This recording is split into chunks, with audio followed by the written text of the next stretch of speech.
Hello students, आज हम लोग पढ़ेंगे हाइड्रोलिक ग्रेडियंट लाइन और टोटल ग्रेडियंट लाइन के बारे में। उसके बाद हम रेनॉल्ड्स नंबर के बारे में पढ़ेंगे और फ्लूइड फ्रिक्शन का कुछ लॉज जो कि लेमिनर फ्लो और टर्बुलेंट फ्लो के लिए है वो पढ़ेंगे।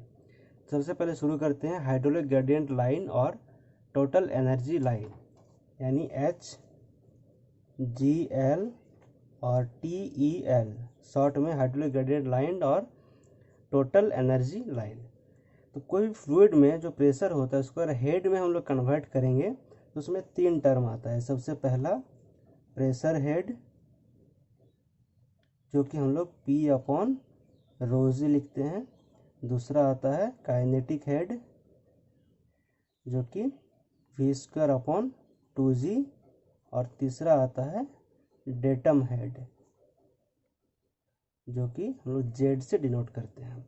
ये हम लोग बर्नौलीज थ्योरम जब पढ़ रहे थे तब इसको अच्छे से हम लोग डिस्कस किए थे, तीनों का मीनिंग क्या होता है। अब हम लोग देखते हैं कि हाइड्रोलिक ग्रेडियंट लाइन और टोटल एनर्जी लाइन क्या होता है। सबसे पहले hydraulic gradient line, it is defined as the line which gives the sum of pressure head P/ρg and datum head Z of a flowing fluid in a pipe with respect to some reference line। अगर हम लोग इन तीनों head में से सिर्फ pressure head और datum head को add करेंगे तो हम लोग को क्या मिलेगा, हाइड्रोलिक ग्रेडियंट लाइन। या फिर इसको लोग ऐसे भी डिफाइन कर सकते हैं, it is the line which is obtained by joining the top of all vertical ordinates showing the pressure head, it is briefly written as HGL। अगर हम इसको डायग्राम में देखेंगे, सपोज ये है टैंक 1 और ये है टैंक 2। यहाँ से एक पाइपलाइन कनेक्ट किया हुआ है टैंक 1 से टैंक 2 तक, और इसको हम लोग एक डेटम, एक रेफरेंस लाइन लेते हैं, क्योंकि ये है रेफरेंस लाइन। अब यहाँ पे 3 अलग अलग सेक्शन में हम लोग इसको देखेंगे कि इस पे सपोज सेक्शन 1, 2 और 3, ये सपोज है टैंक 1, ये टैंक 2। अब यहाँ फ्लूइड भरा हुआ है, हम लोग एज्यूम ये कर रहे हैं कि फ्लूइड टैंक 1 से टैंक 2 फ्लो कर रहा है।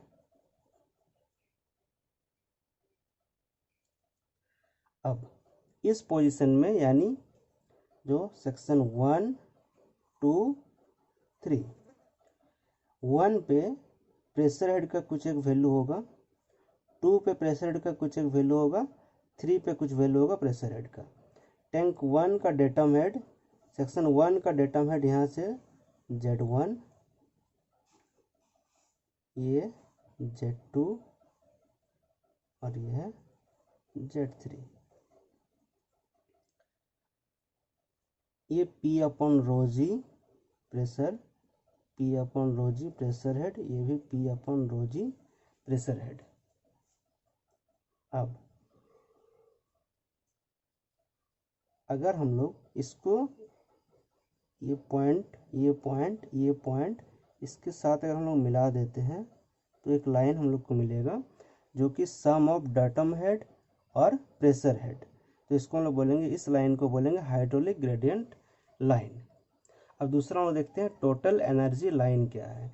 टोटल एनर्जी लाइन यानी कि sum of pressure, kinetic and datum, अगर तीनों को हम लोग ऐड कर देंगे तो क्या होगा, हम लोग को मिलेगा total energy line. It is defined as the line which gives the sum of pressure head, datum head and kinetic head of a flowing fluid in a pipe with respect to some reference line. इस point पे अगर हम लोग suppose ये है velocity head, V²/2, V²/2, V²/2g। अगर इस line को हम लोग मिला देते हैं सारा पॉइंट को, तो जो मिलेगा ये है टोटल एनर्जी लाइन और ये है हाइड्रोलिक ग्रेडियंट लाइन। अब हम लोग देख सकते हैं कि टोटल एनर्जी लाइन जो है धीरे धीरे डिक्रीज कर रहा है। टोटल एनर्जी टैंक 1 से टैंक 2 जो फ्लो हो रहा है, इसमें होना ये चाहिए था कि टोटल एनर्जी कांस्टेंट रहता, लेकिन चूंकि इस पर कुछ लॉसेस हो रहे हैं, टोटल एनर्जी धीरे धीरे डिक्रीज कर रहा है। आइडियल केस में क्या होता है, टोटल एनर्जी एक हॉरिजॉन्टल लाइन होता है, लेकिन रियल केस में टोटल एनर्जी धीरे धीरे डिक्रीज करके इस पॉइंट तक आता है। तो ये जो डिफरेंस हो रहा है दोनों, इसको हम लोग बोलते हैं head loss due to friction. Friction के चलते जो लॉसेस हो रहा है, उसके चलते जो हेड है वो एच एफ अमाउंट घट जाता है। तो ये था हम लोग का टोटल एनर्जी लाइन और हाइड्रोलिक ग्रेडियंट लाइन। नेक्स्ट हम लोग डिस्कस करते हैं फ्लूइड फ्रिक्शन का जो लॉज है उसके बारे में, लेकिन उससे पहले हम लोग डिस्कस करेंगे रेनॉल्ड्स नंबर के बारे में।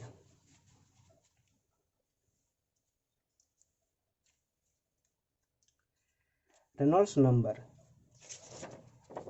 पिछला क्लास में डिस्कस किए थे, what is laminar flow, what is turbulent flow. अगर कोई पाइप कुछ एक अमाउंट ऑफ वेलोसिटी से फ्लूइड पास हो रहा है, अब धीरे धीरे वेलोसिटी इंक्रीज कर रहा है। इनिशियली जो फ्लो था वो लेमिनार था, अब लेमिनार अगर हम लोग वेलोसिटी को इंक्रीज करेंगे तो क्या होगा, लेमिनार फ्लो कन्वर्ट हो जाएगा टर्बुलेंट फ्लो में। तो वेलोसिटी अगर हम इंक्रीज करते जाते हैं, एक वेलोसिटी आएगा जिसको हम लोग क्रिटिकल वेलोसिटी बोलेंगे, उसके बाद जो लेमिनार फ्लो है वो कन्वर्ट हो जाएगा टर्बुलेंट फ्लो में। तो ये जो कन्वर्जन है, इसको हम लोग कैसे एनालाइज करते हैं कि जो रेनॉल्ड्स नंबर है उसको हम लोग कैलकुलेट करते हैं कोई भी एक फ्लूइड के लिए। उसके बाद वो डेफिनेट एक नंबर आता है जो कि 2000 से अगर कम है तो उसको हम लोग बोलेंगे लेमिनार फ्लो। अगर 4000 से ज़्यादा हो तो उसको हम लोग बोलेंगे टर्बुलेंट फ्लो। और अगर दोनों का बीच में हो नंबर तो उसको हम लोग बोलेंगे मिक्स्ड फ्लो। यानी कुछ एक पोर्शन के लिए हो सकता है कि वो टर्बुलेंट हो, कुछ एक पोर्शन के लिए लेमिनार हो, इसलिए उसको हम लोग बोलते हैं मिक्स्ड फ्लो। तो क्या है Reynolds number, it is the ratio of rho V D and mu. Rho यानी कि डेंसिटी, वेलोसिटी, विस्कोसिटी म्यू, और डी डाया ऑफ पाइप। अब इसको डायग्राम लोग बनाएंगे। कोई भी एक पाइप है जहाँ पे फ्लूइड पास कर रहा है, तो यहाँ पे डेंसिटी एक कांस्टेंट टर्म है, जो कि जो भी फ्लूइड पास कर रहा है उसके लिए एक कांस्टेंट टर्म होता है। डायमीटर ऑफ पाइप ये भी एक कांस्टेंट है, क्योंकि कोई भी पाइप के लिए डायमीटर एक कांस्टेंट टर्म होता है। म्यू यानी कि विस्कोसिटी, ये भी एक कांस्टेंट टर्म होता है। तो यहाँ पे जो डिपेंड करता है वो है वेलोसिटी, यानी वेलोसिटी को हम लोग वेरी कर सकते हैं। अगर वेलोसिटी, रेनॉल्ड्स नंबर ये है रो वी डी अपन म्यू। अगर हम लोग वेलोसिटी को इंक्रीज करेंगे तो आर ई इंक्रीज करेगा, आर ई इंक्रीज करेगा। तो उसको हम लोग कैसे कैटेगराइज किए हैं कि अगर 2000 से कम हो तो उसको हम लोग बोलेंगे लेमिनार फ्लो, अगर 4000 से ज़्यादा हो तो उसको हम लोग बोलेंगे टर्बुलेंट फ्लो, अगर रेनॉल्ड्स नंबर 2000 और 4000 का बीच में है तो उसको हम लोग बोलते हैं मिक्स्ड फ्लो। मिक्स्ड फ्लो यानी कि हो सकता है कि कुछ एक पोर्शन में, पाइप का एक पोर्शन में वो टर्बुलेंट हो, कुछ एक पोर्शन में वो लेमिनार हो, या फिर हो सकता है कि लेमिनार या फिर टर्बुलेंट हो, या दोनों मिक्स हो। कुछ एक ऐसा केस आएगा, इसके बारे में हम लोग डिटेल में बता नहीं पाएंगे कि जो फ्लो होगा वो किस टाइप का होगा। अब हम लोग जान गए हैं कि लेमिनार फ्लो और टर्बुलेंट फ्लो में क्या क्या, कैसे हम लोग कैलकुलेट करेंगे कि फ्लो लेमिनार है या टर्बुलेंट है। अब देखते हैं कि जो फ्लूइड फ्रिक्शन है उसका कुछ लॉज है जो कि लेमिनार फ्लो के लिए और टर्बुलेंट फ्लो के लिए अलग अलग है। तो सबसे पहले हम लोग देखते हैं laws of fluid friction for laminar flow. तो लेमिनार फ्लो के लिए जो फ्रिक्शनल रेजिस्टेंस होता है किस किस चीज़ पे डिपेंड करता है, किस किस चीज़ पे डिपेंड नहीं करता है, यही है फ्लूइड फ्रिक्शन का लॉ। तो सबसे पहला जो इंडिपेंडेंट ऑफ प्रेशर, जो फ्लूइड फ्रिक्शन होगा लेमिनार फ्लो में वो प्रेशर पे डिपेंड नहीं करेगा, यानी कि प्रेशर अगर इंक्रीज करेंगे तो उस पर कोई इफेक्ट नहीं आएगा। कम प्रेशर हो या ज़्यादा प्रेशर हो, जितना रेजिस्टेंस है उतना ही होगा उस पर। सेकेंड है proportional to the velocity of fluid, यानी वेलोसिटी अगर इंक्रीज करेगा, फ्लो का वेलोसिटी अगर इंक्रीज करेगा तो रेजिस्टेंस भी ज़्यादा होगा, यानी कि resistance, flow resistance F is proportional to velocity of flow.